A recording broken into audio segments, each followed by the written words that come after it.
Electro homeopathy के अध्ययन के क्रम में आज हम विभिन्न तरह के वायरस, बैक्टीरिया और फंगस, पैरासाइट से होने वाले रोगों का अध्ययन कर रहे हैं, जिसमें आपको जुलाई से अक्टूबर महीने में खासकर आपको टाइफाइड फीवर भी बहुत देखने को मिलता है। तो टाइफाइड फीवर है क्या, है ना। टाइफाइड फीवर एक बैक्टीरिया से आपको फैलने वाला रोग है ना। और ये जो बैक्टीरिया होता है कौन, साल्मोनेला टाइफी। साल्मोनेला टाइफी नामक बैक्टीरिया जो है आपको हमारे इंटेस्टाइन पर डायरेक्ट इफेक्ट करता है।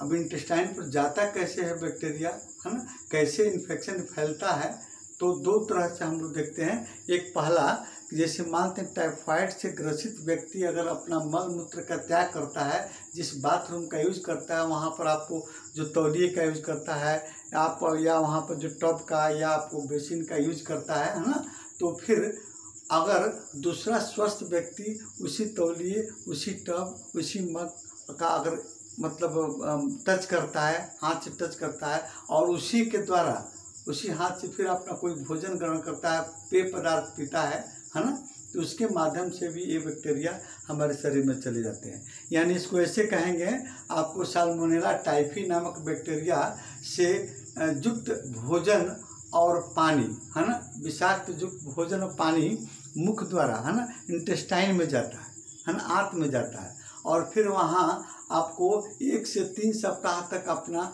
डेवलपिंग करता है और आंत के दीवारों के माध्यम से ब्लड में पहुँच जाता है और ब्लड में पहुँचने के बाद में फिर टिश्यू के माध्यम से विभिन्न ऑर्गन में आपको पहुँच जाता है ना। अब ये 7 से 14 दिन, है ना, इसका इंक्यूबेशन पीरियड रहता है। इसके अंतर्गत वह आपको अपना लक्षण छोड़ता है, कौन कौन सा लक्षण, है ना। तो इस पर कुछ हम 2-3 सप्ताह में इसको हम बांट सकते हैं। प्रथम सप्ताह में ज्वर का 1 से 4 से 5 डिग्री का होना, प्रातः में तापक्रम कम रहता है और शाम में 2 डिग्री बढ़ जाता है।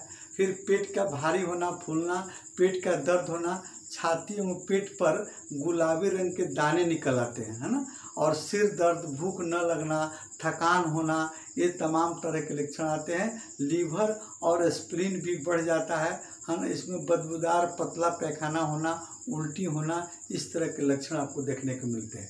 दूसरे सप्ताह में लक्षण कुछ बदल से जाते हैं, जैसे होठ सूखना, चेहरा पीला पड़ जाना, है ना, कभी कभी पैखाना से ब्लड भी आता है। और जब ये जटिल रोग हो जाता है तो वहाँ पर आपको निमोनिया, टाइफाइड में आपको किडनी का फेलियर होना और अन्य ऑर्गन को भी अपने गिरफ्त में ले लेता है ना।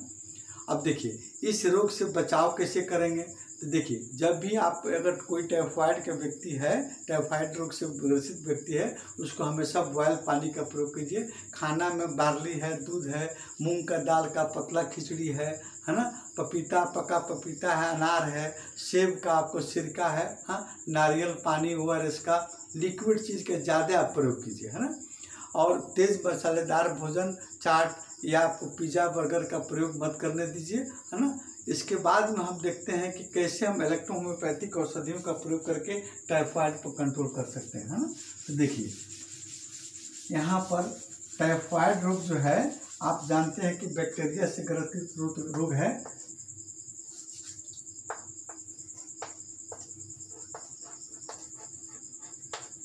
टाइफाइड, इसको आपको आंतों का ज्वर, है ना, आंतों का ज्वर, है ना, ज्वर कहिएगा तो अभी कोई दिक्कत नहीं है ना। इसमें आप कौन से इलेक्ट्रोहोम्योपैथिक औषधि का प्रयोग कीजिएगा।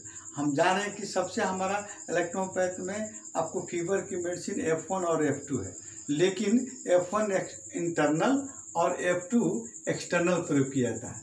यहाँ हम लिखेंगे फर्स्ट मिक्सचर में, है ना, मिक्सचर जो बनाएंगे उसमें आपको लिखेंगे आपको F1 या F2, है ना, ये 2 आप दवा में से कोई आप ले सकते हैं। प्लस आपको एस्टेन, है ना, प्लस एस्टेन लीजिए, प्लस A1 लीजिए, है ना, और प्लस भारवन, है ना, भारवन लीजिए।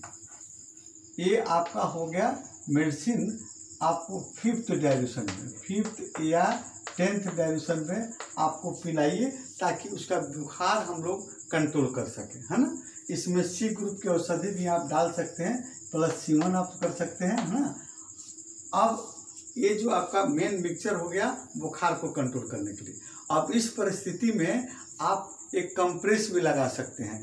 कंप्रेस जो है पेट पर कंप्रेस आप लगाएंगे, है ना। दूसरे नंबर में कंप्रेस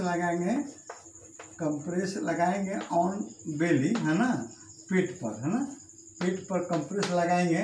कौन सा? आपको S10 प्लस C10 प्लस आपको F2, है ना, प्लस W क्या आप कंप्रेस लगाइए, है ना, तो बहुत इससे लाभ होगा, है ना।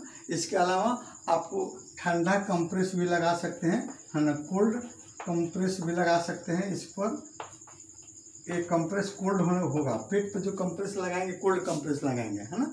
और देखिए अगर इस बीच में मरीज को प्यास लगती है ज़्यादा तो WE का प्रयोग हम 5 से 7 बूंद तक आपको 2 से 3 बार आप प्रयोग करेंगे WE का, है ना। इसके अलावा अगर पैखाना में ब्लड आ रहा है तो फिर BE का प्रयोग करेंगे, है ना, BE का प्रयोग करेंगे। हल्की मात्रा में नेगेटिव डोज में BE का प्रयोग करेंगे। अच्छा, पेशेंट को ज़्यादा कमजोरी महसूस हो रहा हो तो S1 की सूखी गोलियां भी हम खिला सकते हैं। S1 की सूखी गोलियां हम खिलाएंगे। और आपको ज्वर उतर जाता है तो आपको ताकत के लिए इंजेक्शन नंबर आपको 14, है ना, इंजेक्शन नंबर 14 का प्रयोग करेंगे। आपको काफ़ी सफलता मिलेगी आपको टाइफाइड फीवर में, है ना। अगले वीडियो में हम आपको टाइफाइड से अलग हटके चिकनगुनिया और आपको मलेरियल फीवर के बारे में बताएंगे।